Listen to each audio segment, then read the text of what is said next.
আজকে আরেকটা আপুর রিকোয়েস্ট ছিল যে আমি কারেন্টের চুলাতে কিভাবে ফুলকো ফুলকো নান রুটি তৈরি করি। তো সেই ভিডিওটা আজকে দেখাবো। তার আগে আমি চুলাটা ভালো করে পরিষ্কার করে নিতেছি। কারেন্টের চুলা কিভাবে আপনারা ধুইবেন সেটাই দেখার সুযোগ করে দিচ্ছি। চুলাটা যখন একদম ঠান্ডা থাকে, মানে সকালবেলার দিক দিয়ে বেশি ঠান্ডা থাকে, ঘুম থেকে যখন উঠি তখন আমরা চুলার পাড়ে যাই, গিয়ে পরে চুলাটা পরিষ্কার করে তারপর রান্না বসাই। তারপরে সারাদিন কিন্তু চুলাটা অনেক সময় গরম থাকে। গরম চুলা যদি এইভাবে ধোন তাহলে চুলার গ্লাস কিন্তু ফেটে যাবে। তো গরম চুলার উপরে যে কখনো যেন পানিও না পড়ে সাবধানতা অবলম্বন করতে হবে। আর কখনো আপনারা গরম চুলা ধুবেন না। চুলার উপরটা আপনারা ধার সোপা দিয়ে ভীম সাবান বা গুঁড়া সাবান দিয়ে ভালো করে ঘষে মাজে পরিষ্কার করতে পারবেন। যদি চুলার এই যে ফুলগুলো আছে, ফুলের সাইড দিয়ে যদি দুধের সর অথবা ভাতের মার পড়ে থাকে তাহলে কিন্তু চুলার তাপমাত্রাটা কমে যাবে।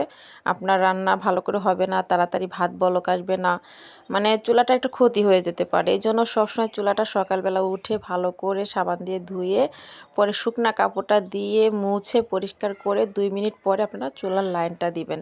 তারপরে হচ্ছে গিয়ে যে কোনো রান্না বসানোর আগেই কোনো একটা মানে চুলার মাপ অনুযায়ী যে কোনো একটা পাতিলা বা একটা প্লেট নিয়ে আপনারা চা বানাতে পারেন বা ডাল গরম করতে পারেন, দুধ জাল দিতে পারেন, এরকম আর কি। তো আমি নান রুটি বানাবো, সে কিভাবে তৈরি করবো সেটাই দেখাইতেছি। এখানে আমি পরিমাণ মতো পানি দিয়ে নিছি আর নখ দিয়ে দেখে নিছি যে পানিটা হালকা গরম হয়েছে কিনা।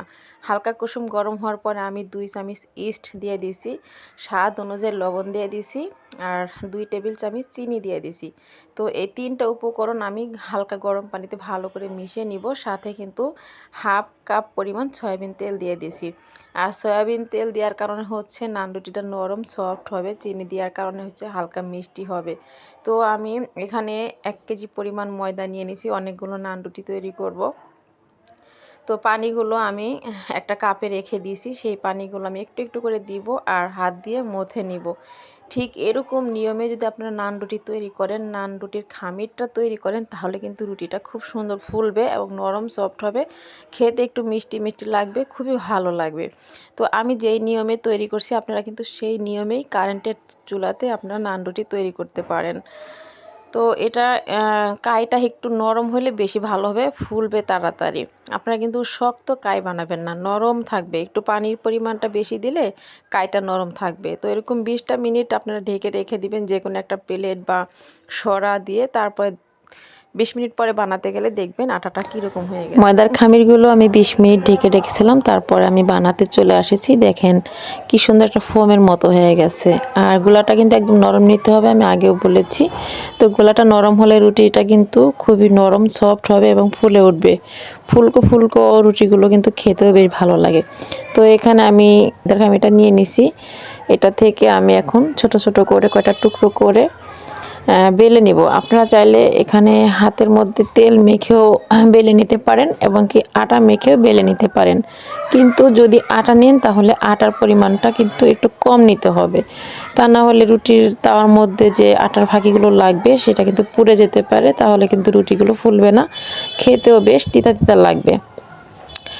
বেলুন দিয়ে হালকাভাবে বেলে নেবেন, একটু ভারী করে বেলে নিতে হবে। যদি রুটিগুলো একদম পাতলা হয়ে যায় তাহলে কিন্তু ফুলকো ফুলকো দেখাবে না, সুন্দর হবে না।